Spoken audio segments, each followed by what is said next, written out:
Bonjour tout le monde. Bonjour, bonjour. Bienvenue dans ce nouveau live métier. Moi, c'est Cécilia et je suis de chez My Future. Donc, My Future, c'est une plateforme de référence, pour découvrir les métiers et trouver un stage. Voilà. Alors, je vais vous accompagner tout au long de ce live pour découvrir ensemble, le métier qu'on va vous proposer aujourd'hui, qu'on va vous montrer aujourd'hui et aussi vous présenter, le professionnel, qui va nous accompagner, tout au long de ce live. Donc ce live aujourd'hui est en partenariat avec, 3C ABTP qui est un organisme de formation, sur, toutes les orientations liées aux bâtiments et aux travaux publics, aussi appelés, BTP. Voilà. Donc, alors, bienvenue à toutes les écoles qui nous rejoignent.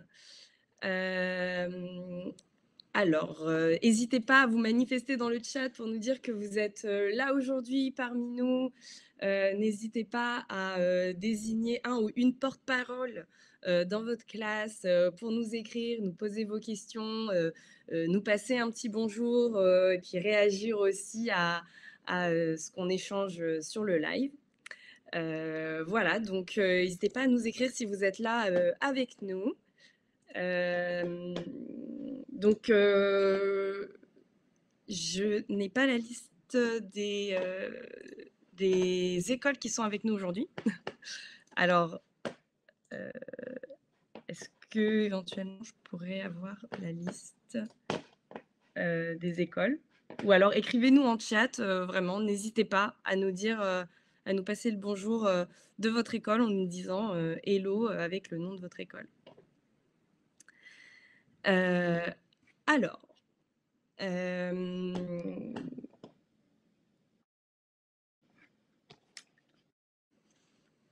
alors nous avons, avec nous, du coup, je viens de voir une petite liste, donc je suis trop contente de pouvoir, dire bonjour avec nous, le collège, Félix Aladin. Donc bonjour à vous, bonjour à tous les élèves qui nous suivent, du collège Félix Aladin. On a aussi le collège, Raymond Queneau, 44, donc bonjour à tous et à toutes. On a aussi le collège, Louise Michel avec nous, le collège, Mahaillé et le collège, Saint-Joseph de la Madeleine. Donc merci beaucoup, ça fait avec nous, 5 collèges, c'est super pour pouvoir, découvrir ensemble, ce métier, qui est, voilà, bon, Morgane va pouvoir nous en parler tout à l'heure, le professionnel va nous en parler tout à l'heure.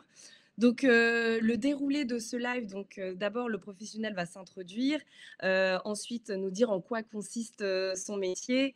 Ensuite on va pouvoir, avoir le cas concret, un cas concret en fait, de, son expérience, de tous les jours. Il va pouvoir nous parler aussi de son parcours, comment il en est arrivé, à, faire le métier, qu'il a aujourd'hui et qui nous enfin, et ce qu'il préfère aussi, les points et les plus, de son métier et ainsi que quelques clichés et anecdotes qu'il pourra aussi, nous partager. Donc voilà, donc on va pouvoir ensuite découvrir le professionnel qui est avec nous aujourd'hui, Morgane. Bonjour Donc à tous, bonjour Morgane. Morgane, moi depuis Toulouse, donc bonjour à tous. Bonjour, Morgane depuis Toulouse. Donc Morgane Dussart, qui est, plaquiste et peintre. Est-ce que tu peux un peu nous parler, de ce métier? Qu'est-ce que c'est qu'un plaquiste peintre? Et en fait, c'est un peu 2 métiers, différents, mais qui se rejoignent dans les prestations. Donc le plaquiste s'occupe de l'agencement, et de l'isolation des maisons et le peintre en général vient, peindre le support posé par le plaquiste. Donc c'est quelque chose d'assez complémentaire, d'où ma société. Voilà, on pose du placo, qu'on peint derrière.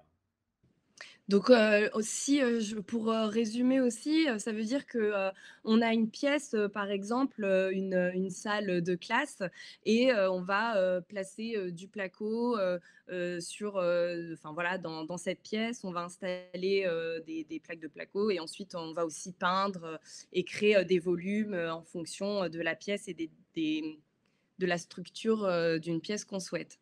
C'est ça, en général, par exemple, dans une classe d'école, bah, si vous levez les yeux, normalement, le plafond est fait par le plaquiste. Tout ce qui est autour de vous, le mur, ça doit être des murs en placo posés par le plaquiste. Et si on veut, par exemple, séparer votre classe en deux, on peut monter un petit mur de placo entre pour la séparer en deux, quoi. Voilà, par exemple. Ou chez OK, vous. Chez vous, super. tous les murs de doublage, le plafond et les cloisons sont réalisés en général par un plaquiste. Merci beaucoup pour, c'est beaucoup plus concret, du coup, peut-être qu'on peut aussi vous montrer quelques photos pour que vous puissiez vous rendre compte un peu de, qu'est-ce que qu'est-ce que c'est en images, en fait, ce métier de, plaquiste, peintre. Donc vous pouvez voir, par exemple, là, peut-être que tu peux nous en parler, Morgane, de, ces projets qu'on voit en photo? Ah, donc par exemple, en haut à gauche, ça va être la rénovation d'une maison où là, beh, voilà, on voit bien le plafond, les cloisons, tous les volumes qui ont été montés, par nous. Donc, voilà, là, on crée des volumes, on isole une maison, donc ça, c'est le côté assez sympa, de notre métier. La photo, juste après avec le plafond noir, beh, là, on a juste créé des volumes pour marquer une cuisine avec un architecte, donc on a quelque chose d'un peu plus designé. Et voilà, juste un faux plafond peint en noir, ça marque un espace sans forcément le cloisonner. Euh, En bas à gauche, vous avez, voilà, on fait des professionnels aussi. Donc là, c'est un opticien sur Toulouse où on a créé tous les murs, les faux plafonds, les volumes avec les cabines pour tester sa vue au fond.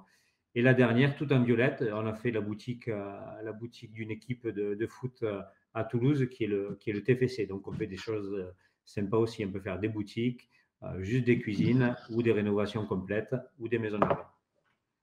Super. Merci Morgane pour ces détails. Vraiment, côté collège, les élèves, n'hésitez pas à réagir aussi et à poser des questions à Morgane aussi sur ce que vous voyez.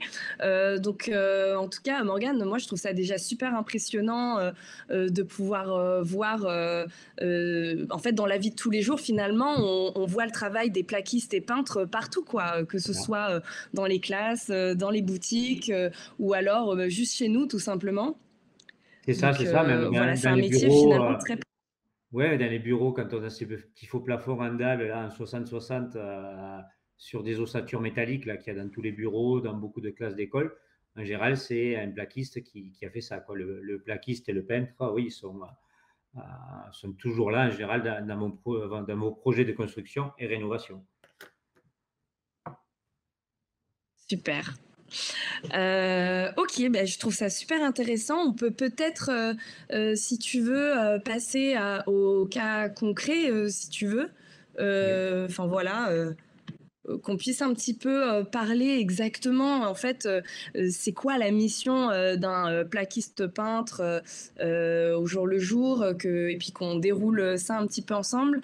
Vraiment dans les collèges, hésitez vraiment pas à, nous passer le coucou sur le chat, et à réagir, vraiment ça nous ferait super plaisir aussi de pouvoir interagir avec vous, et de pouvoir, voilà, enfin vous rencontrer aussi virtuellement, voilà.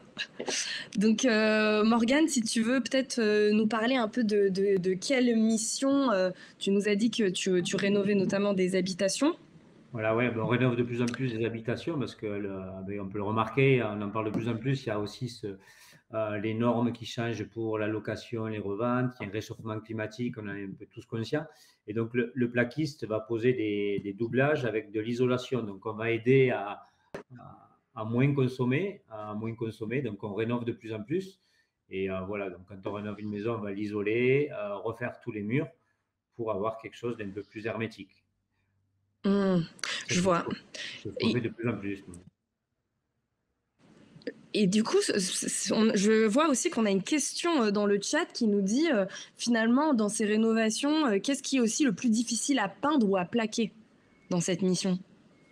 Après ça va dépendre de chaque chantier, quoi. Il y a rien enfin, dans le bâtiment, l'avantage, c'est que rien n'est irréalisable. C'est des fois, ça va être des difficultés par rapport à des difficultés physiques ou techniques, mais après, il n'y a pas de plus dur ou moins dur à plaquer, quoi. Une fois qu'on a l'expérience et l'outillage qui va bien, il n'y a rien de compliqué, quoi. OK, merci beaucoup. J'ai une autre question, super, j'ai les questions qui arrivent, petit à petit. J'ai une autre question du, collège, Félix Aladin, Fleming qui demande en fait quelle est un peu la tranche de salaire d'un plaquiste peintre?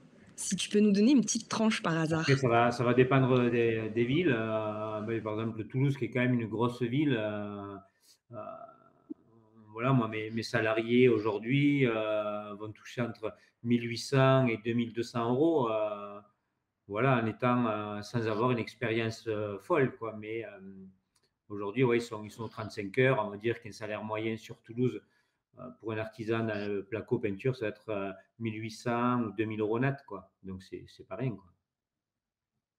Ah oui, c'est pas rien en effet. Merci beaucoup pour, cette réponse. J'ai une autre question encore du même collège, Félix Aladin Flémin, qui dit, «Est-ce que c'est compliqué finalement de trouver le matériel? Et est-ce que c'est cher aussi sur le marché?» Comment ça, cher à l'achat pour nous? Enfin, c'est, le coût de revient pour nous est un petit peu plus cher parce qu'il y a une flambée du matériel, mais après du placo et de la peinture, c'est quelque chose qu'on trouve partout. Nous, par exemple, on n'a pas été embêtés par les ruptures de stock de matériel suite au covid ou autre, mais non, après ça se trouve très facilement, quoi. Merci beaucoup pour cette réponse. Du coup, peut-être qu'on peut aussi, continuer sur, quels sont les problèmes qu'on peut rencontrer, dans ton métier?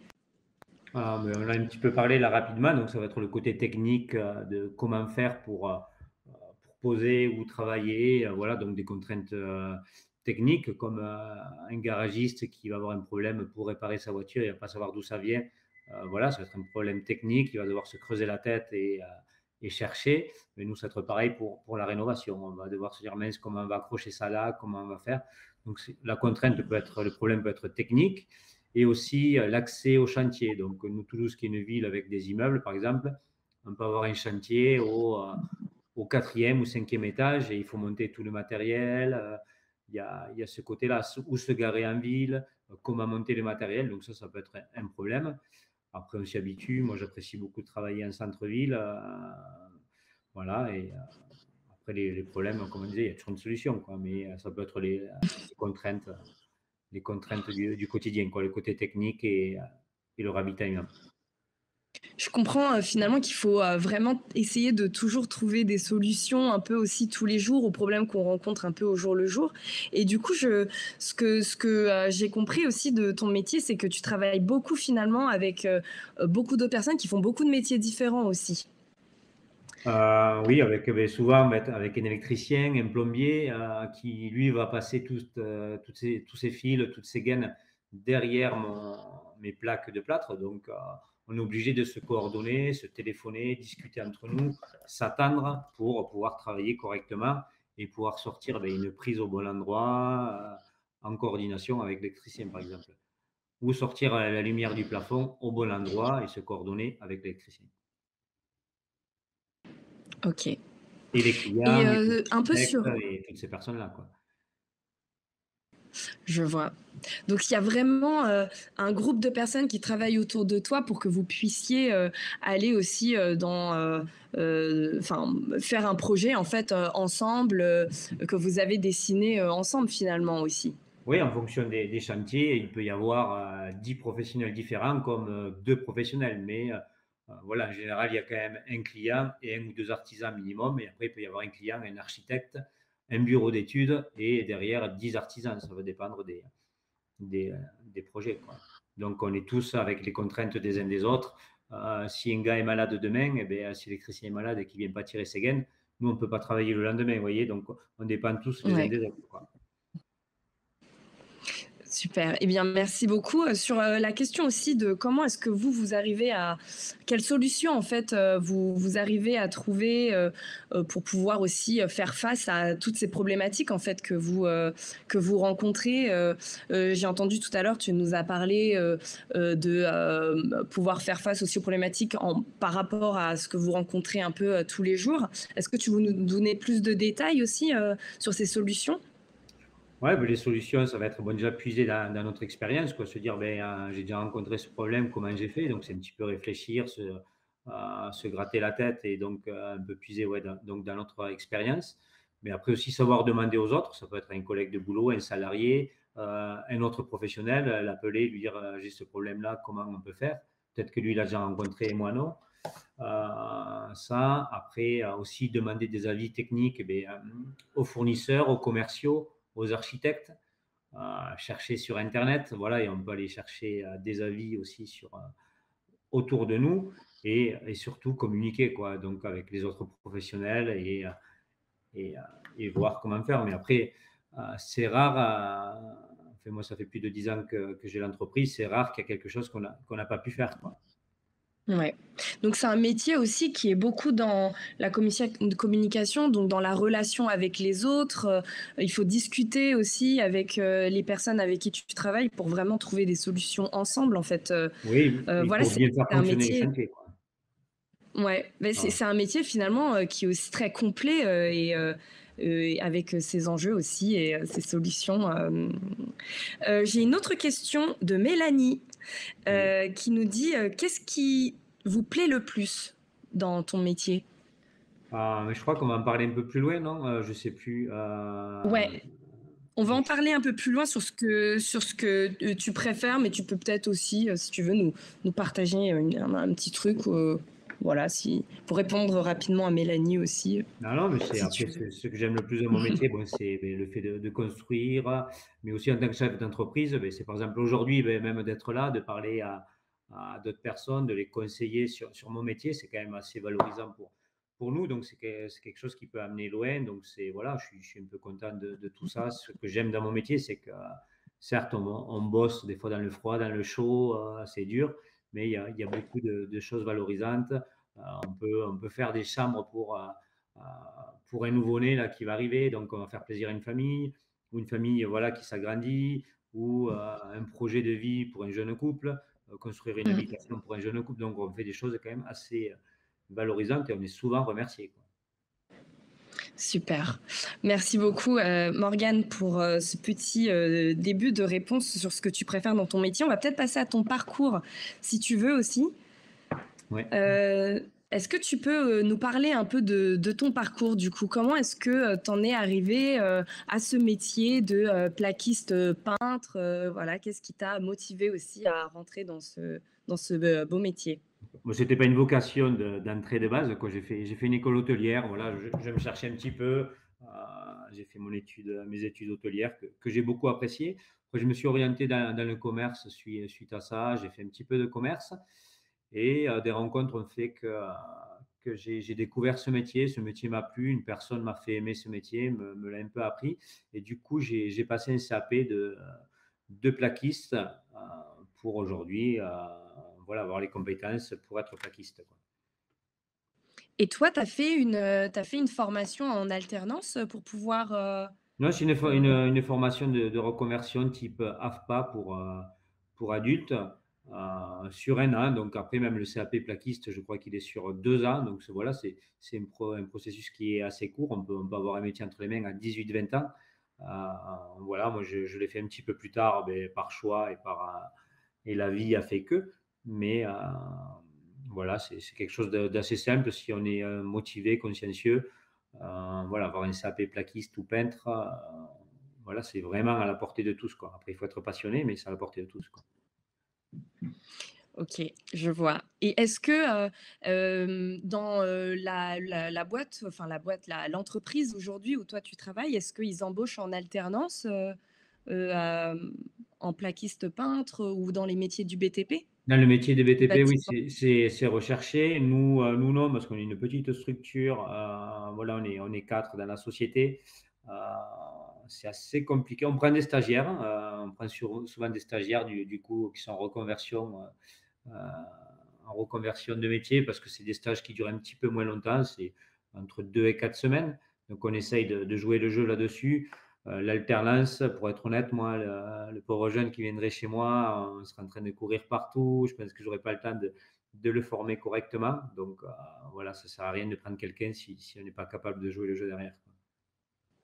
En tout cas, ce que je retiens, c'est que, dans ce secteur-là, finalement, on peut aussi, trouver, aussi bien des parcours en alternance que des parcours, enfin voilà, après la formation, et que en tout cas dans ta structure, c'est pas encore, vers là que tu, prends en stage ou en alternance, mais que voilà, peut-être, peut-être plus tard alors. Peut-être plus tard, oui. Peut-être plus tard, mais après Alors voilà, moi par contre dans la société, bon là en ce moment je recrute pas parce que j'ai mon équipe, mais j'ai toujours laissé la place à un jeune motivé, qui a envie de travailler. Il a toujours été le bienvenu. Après en fonction des demandes quoi, je vais pas prendre tous les jeunes qui viennent taper à la porte motivés, mais c'était quand même un facteur de recrutement quoi. oui, la motivation, c'est vraiment un facteur important, dans ton métier, c'est ce que j'entends en tout cas. Ouais. J'ai un petit message, de Lola qui dit, «C'est cool, on peut faire de l'alternance». Voilà, donc Oui, oui, beaucoup un petit d'alternance, ouais, commentaire. c'est plutôt bien dans ce métier de faire de l'alternance, chez le bon patron. Parce que des fois, Ouais, on parle il y a de mauvais alternants, mais il y a de mauvais patrons aussi. Donc faut trouver le bon patron qui a envie de former la personne, quoi. ouais.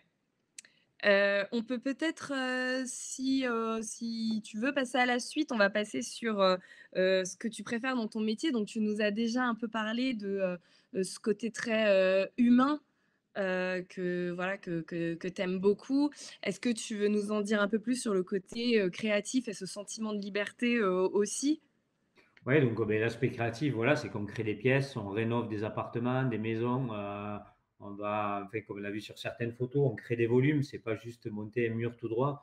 En placo, en peinture, on peut tout faire, quoi. On peut faire, des dégradés de couleurs, on peut créer des niches, enfin, il y a plein de choses, donc il y a vraiment un côté créatif et on donne des volumes à une pièce, tu vois? C'est un plateau de 100 mètres carrés, heu, on peut créer, par exemple, 3 chambres, une cuisine, une salle enfin voilà, on va créer, tous ces espaces-là. Et après, le sentiment de liberté, bon, c'est pas un sentiment de liberté totale parce qu'on a quand même des comptes à rendre à un client, à un architecte, ou à un professionnel pour rendre un chantier à temps. Mais, il y a quand même la liberté du chantier, quoi, où j'en sais rien, à 10 heures, on peut aller boire un café, entre collègues artisans. On peut répondre à un coup de fil. Voilà, il faut pas non plus en abuser, c'est pas que des pauses sur chantier. Mais, voilà, il n'y a pas une sonnerie pour dire, du moins dans mon entreprise, pour dire à 10 heures c'est la pause. Si c'est à 10h15 ou à 9h30, il n'y a pas de souci. Si la personne va aller Mmh, manger à 12h15 plutôt que midi et reprendre à 1h, enfin voilà, une flexibilité dans le bâtiment qui existe. Après, dans ouais. les grosses boîtes, un peu moins, mais dans les petites structures comme la mienne, ou en étant seul, voilà, on peut faire des très grosses semaines et se dire, ben, je ne travaille pas vendredi parce que j'ai travaillé comme un fou du lundi au jeudi. Voilà, c'est plus pour les patrons. Et Oui. d'ailleurs, j'en profite pour rebondir sur ce que tu nous dis parce que j'ai Lola qui nous pose une question et qui dit, «Qui t'a fait aimer ce métier?» Ah non, mais c'est la personne que j'ai rencontrée pendant, mon cursus là dont je vous ai parlé, quelqu'un qui travaillait très bien, qui savait tout faire, qui a pris le temps de me montrer certaines choses et de me laisser une chance, quoi. Donc c'est cette personne qui m'a fait aimer ce métier, puis après on l'apprécie au fil du temps, on le fait évoluer, voilà, j'étais tout seul au début, aujourd'hui j'ai des salariés et donc voilà, on l'apprécie de plus en plus, au quotidien, quoi. Super. Et j'ai une autre question du collège, Félix, Aladin Flamin qui dit, qui a dit que enfin quel bac, pour faire ce métier et tu l'as dit juste avant donc toi tu as fait une formation de reconversion, en tout cas pour adultes et on peut faire aussi un CAP, pour avoir accès à cette formation. Oui, après il y a des bacs pro, il y a des BTS. Moi, comme je disais avant, j'ai fait un BTS commerce avant de faire mon CAP, qui me sert aujourd'hui aussi, à trouver des nouveaux chantiers, à savoir m'exprimer avec des architectes, des marchés, des agences immobilières. Voilà, c'est une corde de plus à son arc. Donc, Heu, voilà, il faut pas se limiter à se dire: «Je vais juste aller faire mon CAP de plaquiste». Si aujourd'hui vous voulez tester le commerce avant de faire ça, vous pouvez ou inversement. Voilà, il y a vraiment pas de frein dans les bâtiments et c'est ça qui est énorme, je trouve, quoi. Donc on peut un peu choisir, notre propre parcours, aussi avant de devenir, plaquiste peintre ou même après, pour ajouter des, voilà, des connaissances à notre parcours, scolaire. C'est ça, Est-ce exactement. que tu veux peut-être nous partager un peu ce que tu aimes le moins. Tu nous as dit, c'est vrai que les conditions météorologiques, parfois vous travaillez dans le froid, ça peut être difficile. L'aspect physique aussi sur voilà, parfois ce que vous devez porter. Est-ce qu'il y a d'autres points que tu aimerais nous partager? Ouais, non, non, bon, la météo, il joue beaucoup parce que des fois, on a très chaud, on a très froid, donc ça, c'est pas le plus agréable, mais bon, après, il y a pire. Le côté physique, voilà, c'est qu'une plaque de placo seule ça pèse 30 kilos, donc quand il faut monter 50 dans un appartement, mais je vous laisse calculer le poids qui a été bougé. Des fois, on se retrouve tout seul. Donc, il y a ce côté physique. Après, des fois aussi, il va y avoir les contraintes temps, timing, quoi, pas le temps, la météo, mais le timing. Par exemple, là, en ce moment, on court sur tous les chantiers parce que les fêtes de Noël arrivent. Certains vont vouloir que la chambre de la belle-mère soit prête quand elle arrive, ou les gens partent en vacances, Oui, donc il faut finir le chantier avant qu'ils partent en vacances. Donc il va y avoir la contrainte de temps aussi qui nous met un petit peu de pression, quoi. C'est pas que la belle vie qui oui, compte. je me permets de donner un petit exemple aux élèves qui nous suivent. C'est vrai que ben, quand on a un chantier, quand Morgane travaille sur un chantier, donc il a lui aussi, à un moment donné, il doit rendre tout le travail. Il a une date pour rendre tout le travail, un peu comme les élèves ont une date pour rendre certains devoirs. Voilà, donc il y a des obligations de calendrier. Voilà. C'est ça. On va du coup passer peut-être à la suite vraiment les collèges. Merci pour toutes vos questions jusqu'à maintenant. Merci à tous les élèves qui participent sur le chat. Vraiment, continuez à nous poser des questions. Ça nous fait super plaisir d'avoir des interactions avec vous. Donc, on va passer sur les clichés. Maintenant, voilà, la petite, le petit slide s'est affiché. Donc, si tu veux peut-être nous partager, Morgane, un cliché sur ton métier que tu aimerais justement euh, Oui.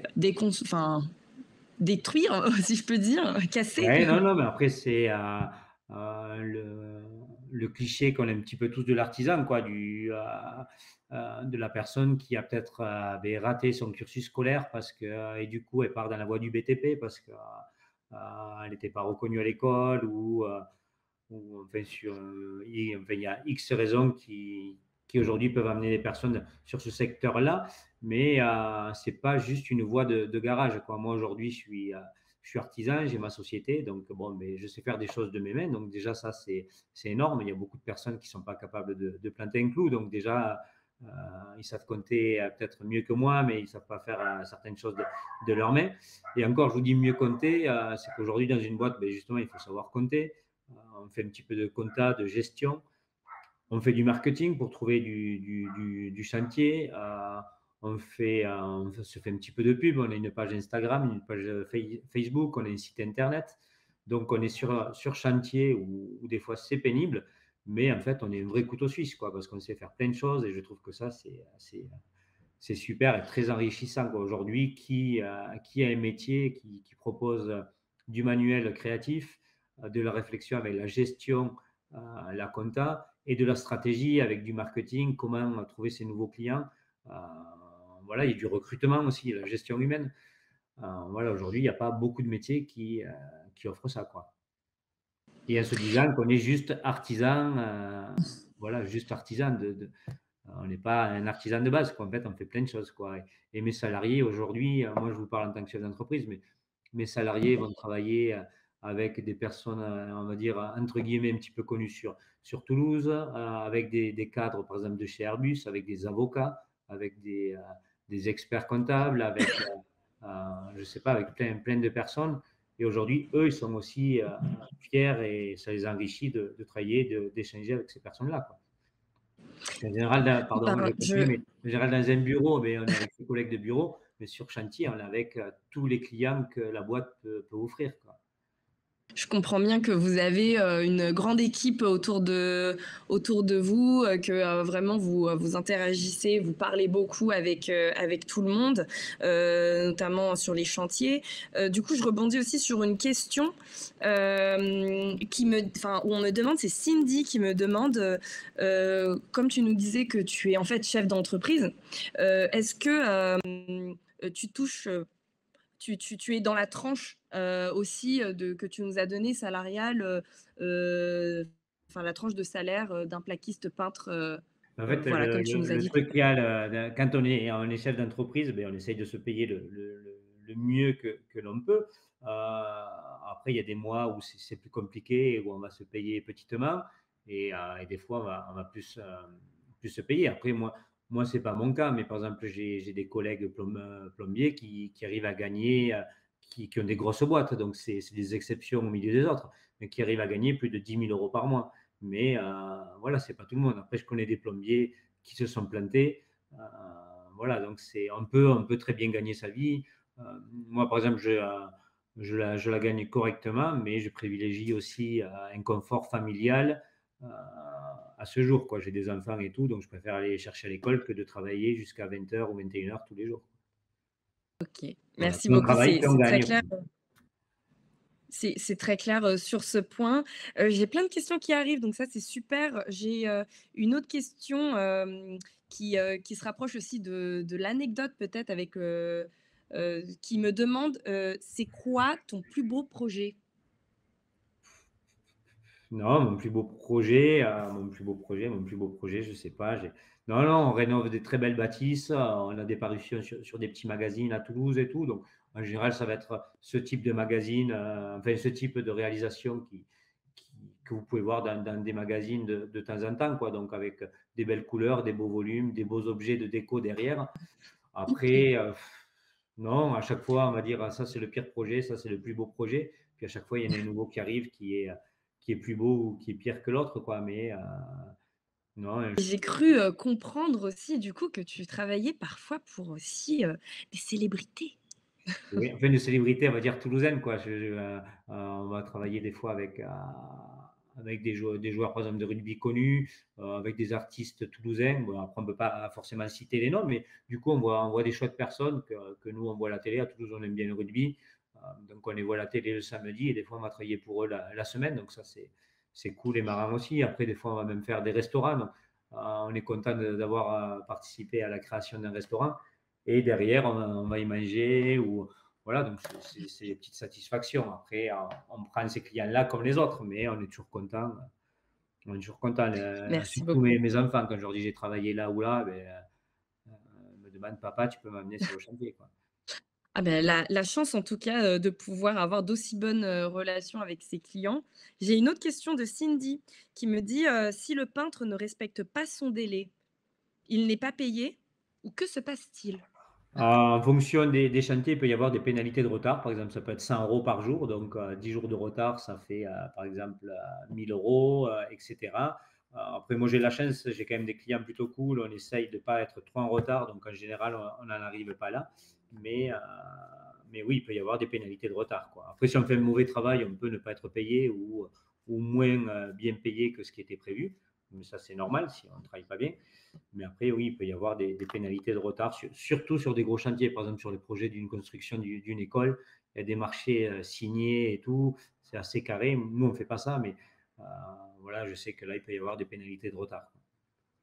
Super. Eh bien, écoute, Morgane, merci beaucoup pour, tous ces partages. Pour un petit peu aussi, résumer, peut-être aussi, ces formations et les diplômes, en tout cas, pour devenir, plaquiste, peintre.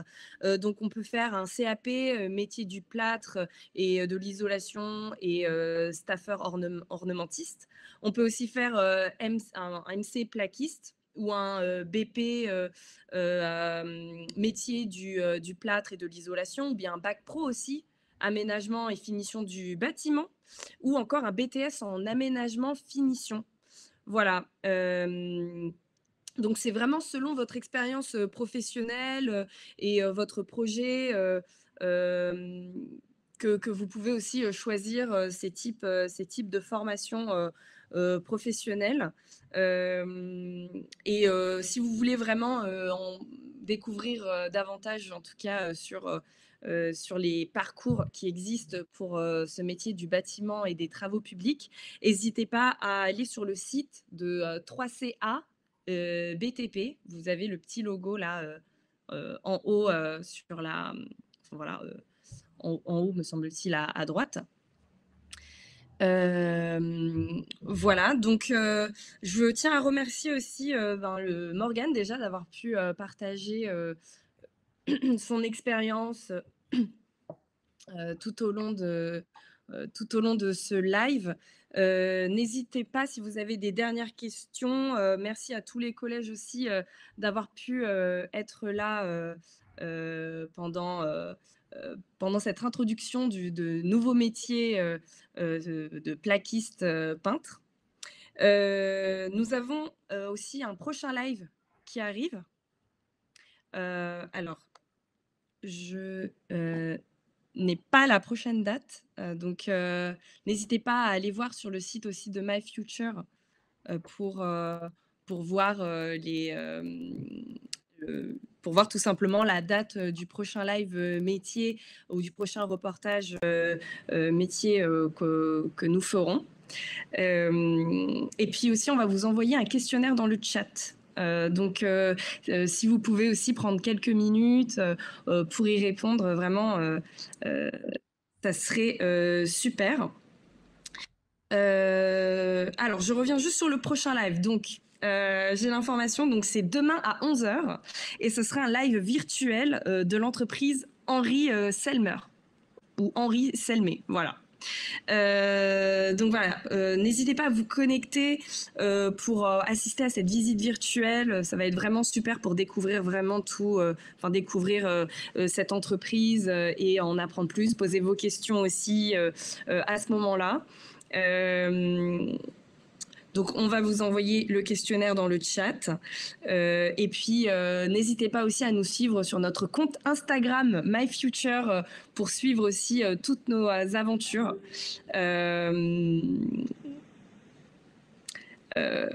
Pour suivre toutes nos aventures et puis peut-être aussi en savoir plus sur le live de demain qui sera du coup sur Henri Selmer qui est un saxophoniste une entreprise qui fabrique des saxophones, des clarinettes, des cuivres et des bois en instruments de musique. Voilà.